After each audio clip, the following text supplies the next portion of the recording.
Welcome to Tarun IAS. My name is Rohit Kumar. आज हम चर्चा करने वाले हैं C295 परिवहन विमान के बारे में, जो कि ये बहुत ही महत्वपूर्ण है हमारे भारत देश के लिए, अपितु हमारे एग्जामिनेशंस के लिए भी है। तो आज की चर्चा हम इसी पर करते हैं। चलिए शुरुआत करते हैं कि आखिर C295 परिवहन विमान क्या है और भारत में इस पे किस प्रकार की समझौता हुई है, क्या है, सारे परिदृश्य को हम इस वीडियो के माध्यम से देखने वाले हैं। तो शुरू करते हैं। सबसे पहले आप ये देखेंगे कि आखिर ये खबर में क्यों है। खबरों में होने के कारण है कि हाल में ही अगर देखा जाए तो हमारे भारत देश के प्रधानमंत्री श्री नरेंद्र दामोदर दास मोदी जी जो है ना, उन्होंने वडोदरा में, आप देखेंगे कि वडोदरा में airbase defence and space S, जो कि स्पेन का है, और टाटा जो हमारी कंपनी है, टाटा एडवांस सिस्टम लिमिटेड, जिसे TASL कहते हैं, टाटा एडवांस, ये दोस्त के द्वारा जो है एक स्थापित C295 परिवहन विमान का निर्माण सुविधा का एक आधारशिला उन्होंने रखा।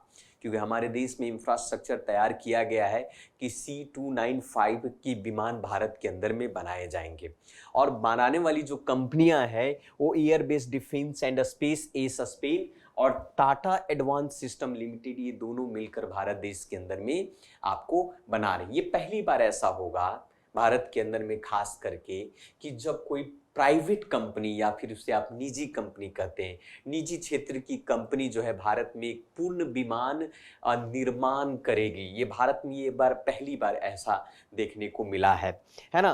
तो इसी के बारे में हम चर्चा करेंगे कि आखिर ये C295 है क्या, है ना। इसके बारे में हम ये देखते हैं। सबसे पहले आप पॉइंट ये करें कि C295 की अगर हम चर्चा करें तो इसकी जब फीचर आप देखेंगे तो इसका फीचर बहुत ही सिंपल है। कहने का मतलब सिंपल तो सबका सिंपल नहीं कर सकते हैं, परंतु इसकी स्पेशलिटी की बात करें तो 5 से 10 टन, 5 से लेकर 10 टन क्षमता वाला ये परिवहन विमान है।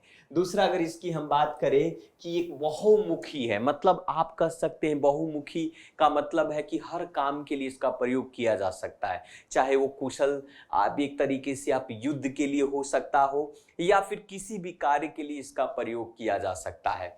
तो ये बहुमुखी कह सकते हैं, बहुमुखी एवं कुशल सामरिक परिवहन विमान है जो हर तरीके से इसका प्रयोग होता है। दूसरी बात, जो कि अलग अलग मिशन के लिए पूरा किया जा सकता है, इसका युद्ध में भी हम प्रयोग कर सकते हैं, आप वाहक के रूप में भी इसका प्रयोग कर सकते हैं, कार्गो के रूप में भी इसका प्रयोग कर सकते हैं, हर तरीके से इसका प्रयोग किया जा सकता है। इसीलिए इसको कहा गया कि ये बहुमुखी और कुशल सामरिक परिवहन विमान है आपका। ये इसकी स्पेशलिटी है, इसकी स्पेशल फीचर है आपका, है ना। सबसे बड़ी और विशेषता की बात करें इसमें, C295 की विशेषता की अगर हम बात करें इसके अंदर में, तो ये ऐसा विमान है जो 12 घंटे, या आप कह सकते हैं कि 11 घंटे तक की उड़ान की क्षमता के साथ साथ किसी भी प्रकार की मौसम में उड़ने के लिए तैयार रहता है। मतलब आप किसी प्रकार की मौसम की अगर हम बात करें, चाहे धूप हो, चाहे आप बादल हो, चाहे ओला वृष्टि हो, किसी प्रकार के बहुमुखी, तो इसीलिए इसको बहुमुखी कहा गया है। 11 घंटे तक की उड़ान की क्षमता है, साथ साथ में सभी मौसमों में बहुभूमिकाओं के साथ संचालित किया जा सकता है। इसको आप रेगिस्तान से लेकर समुद्र, किसी भी प्रकार के वातावरण में इसको नियमित रूप से प्रतिदिन दिन और रात इसका प्रयोग किया जा सकता है। किसी भी अभियान की संचालित ये कर सकता है C295 आपका, है ना। ये इसीलिए भारत के लिए और भी ज्यादा स्पेशल। दूसरी बात है कि इसमें सैनिक हो, कार्गो हो, प्रतिक्रिया या पैराडॉपिंग के लिए या रियर रैंप के लिए, मैंने कहा कि बहुमुखी है, मतलब हर तरीके से इसका प्रयोग किया जा सकता है ना। रियर रैंप दरवाजे हैं, अर्ध निर्मित सतह में शॉर्ट टेक ऑफ वाली और लैंडिंग वाली चीजें, कि भाई थोड़ा सा भी अगर टेक ऑफ वाला अगर रनवे हो तो उसमें भी ये फ्लाई कर जाता है, ये लैंडिंग बहुत आसानी से हो जाता है। तो C295 बहुत ही स्पेशल फीचर वाला विमान भारत देश को मिला है, और इसका निर्माण जो है भारत देश के अंदर में होगा।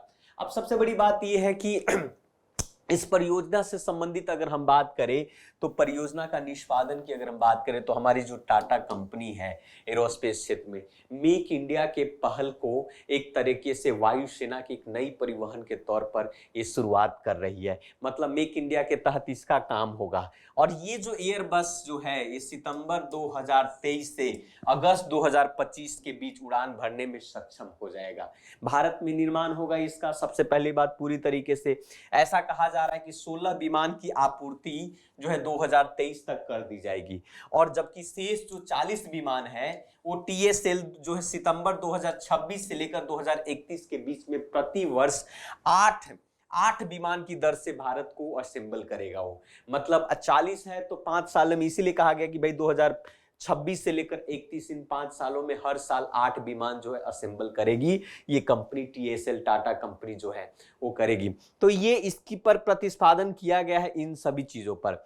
दूसरी बात इसमें हम ये देखेंगे, थोड़ा ये समझने की कोशिश करेंगे कि मेक इंडिया का मेन मकसद क्या था। मेक इंडिया का मकसद ये था कि कोई भी चीजें भारत के अंदर में बने और जब भारत के अंदर में बनेगी तो क्या होगा, भारत की अर्थव्यवस्था बेहतर होगा, भारत में रोजगार का सृजन होगा, भारत के अंदर में जो एमएसएमई है जिसमें आपका माइक्रो स्मॉल मीडियम जो एंटरप्राइजेज है उसका प्रोत्साहन मिलेगा, है ना। हम जो है आयात पर निर्भरता, जो ज्यादातर हम आयात पर निर्भरता रहते हैं वो हमारी निर्भरता कम होगी, हमारी जो संरचना है और संरचना विकास वो आपका बेहतर होगा और ऑफसेट दायित्व भी हमारा बढ़ेगा।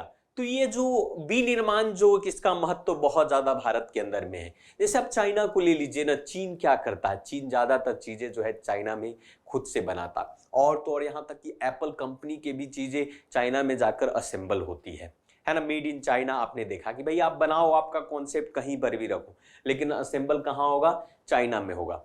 तो इससे क्या होगा, चाइना का रोजगार में वृद्धि होगा, चाइना के लोगों को जॉब मिलेगा, एम्प्लॉयमेंट बढ़ेगा, चाइना की जीडीपी बढ़ेगी।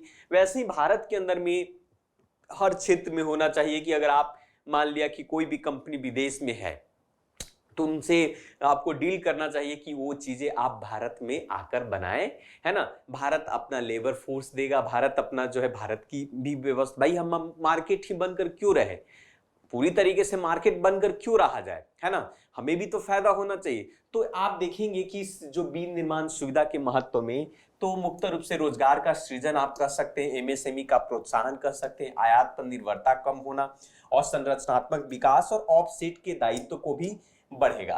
एक एक करके हम चर्चा करते हैं कि आखिर किस तरीके से रोजगार का सृजन की बात की जा रही। अगर आप रोजगार के सृजन की बात करेंगे तो ऐसा कहा जा रहा है कि हमारे देश के अंदर में करीब 600 ऐसे उच्च हाई क्वालिटी के रोजगार का सृजन होगा, 600 से लेकर 3000 तक के बीच में अप्रत्यक्ष रूप से और 3000 अतिरिक्त मध्यम कौशल कुशल रोजगार का यहां पर होगा इस क्षेत्र में। और ऐसा माना जा रहा है कि 42.5 लाख से अधिक काम के घंटे इसमें सृजित होंगे।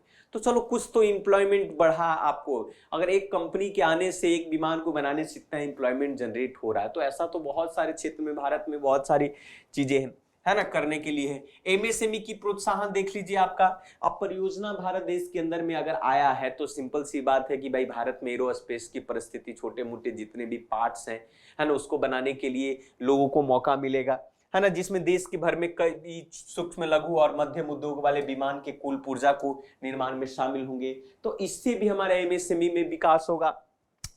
आयात पर निर्भरता कम होने का मतलब ये कि घरेलू विमान निर्माण में जब वृद्धि होगी जिससे क्या होगा, परिणाम ये होगा कि हम आयात पर निर्भरता कम कर दें। भारत में ही वो फैसिलिटी है तो विदेश से मंगवाने की क्या आवश्यकता है। एक्सपोर्ट इंपोर्ट वाली और कस्टम ड्यूटी बहुत सारे चार्जेस बढ़ जाते हैं, तो जो चीजें भारत में ही है मिल जाएगी आसानी से, तो विदेश से मंगाने की कोई आवश्यकता ही नहीं उसी क्वालिटी में। दूसरी बात है कि बड़ी संख्या में डिटेल पार्ट्स और सब असेंबलिंग और मेजर कंपोनेंट भी निर्माण भारत में ही किया जाएगा।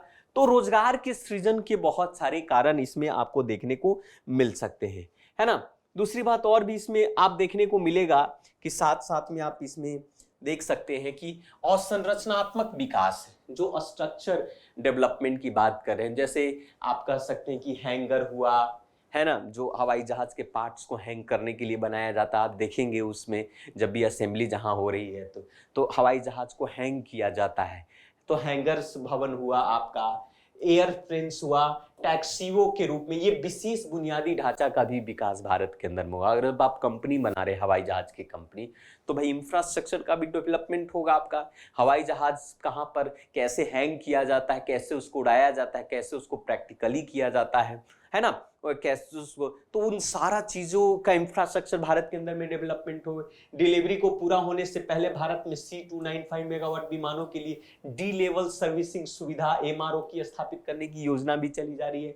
साथ साथ में ये है कि C295 विमान के लिए विन विन रूप के लिए क्षेत्रीय MRO अर्थात रख रखाव, मरम्मत, ओवरहॉल, ये सारा मेंटेनेंस जो होता है और रिपेयरिंग और ये जो चीज होती है उसकी भी तो व्यवस्था हो गई मेंटेन। जैसे कि गाड़ी हम खरीदते हैं तो गैराज के पास जाते हैं आपका कार के सर्विसिंग के लिए, बाइक के सर्विसिंग के लिए, तो उसके भी नए नए डेवलपमेंट हो गए। तो ये क्षेत्र में आप देखें।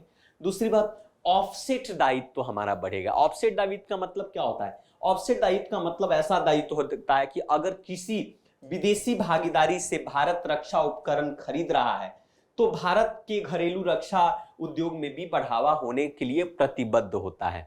तो इससे आप कह सकते कि ओवरसेट दायित्व जो है, प्रीलिम्स में प्रश्न आपका पूछ देगा कि ओवरसेट दायित्व क्या होता है।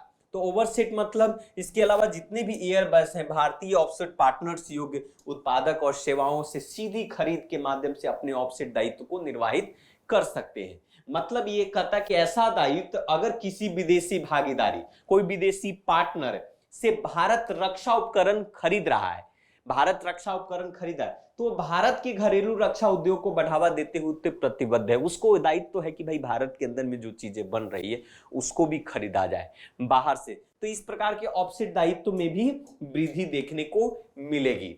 ठीक है, उसी प्रकार से आप देख सकते हैं इसके में थोड़ा सा पॉइंट और भी है कि भारत के नागरिक उद्यान क्षेत्र में भी क्षमता काफी होगा।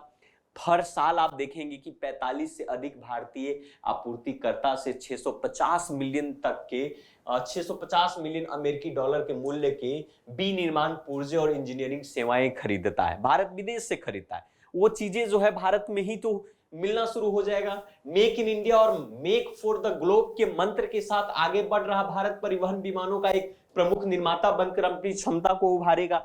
हाँ ओके, इसके साथ साथ तो ये चीजें जो है, बहुत सारी चीजें जो है भारत के अंदर में डेवलप्ड होगी। तो मेक इन इंडिया का जो कॉन्सेप्ट है तभी सक्सेसफुल होगा जब भारत में बहुत सारी विदेश की कंपनियां हो या भारत की खुद कंपनियां हो, यहाँ रहकर बनाती है, सरकार उसमें पूरी तरीके से सपोर्ट करती है, तभी भारत में रोजगार का सृजन बहुत तेजी से बढ़ेगा, भारत की सकल घरेलू उत्पाद बहुत तेजी से बढ़ेगा। इन सभी चीजों पर हम एक साथ चर्चा कर सकते हैं और देख सकते हैं। तो ये था आज का आपका एडिटोरियल जो आपके एग्जाम के लिए महत्वपूर्ण है। इसी प्रकार के बहुत सारे कॉन्सेप्ट के लिए या फिर आपकी एग्जाम को बेहतर तैयारी के लिए इस चैनल पर बने रहे। So thank you very much. मिलते हैं फिर से आपके दूसरे वीडियो में। Thank you.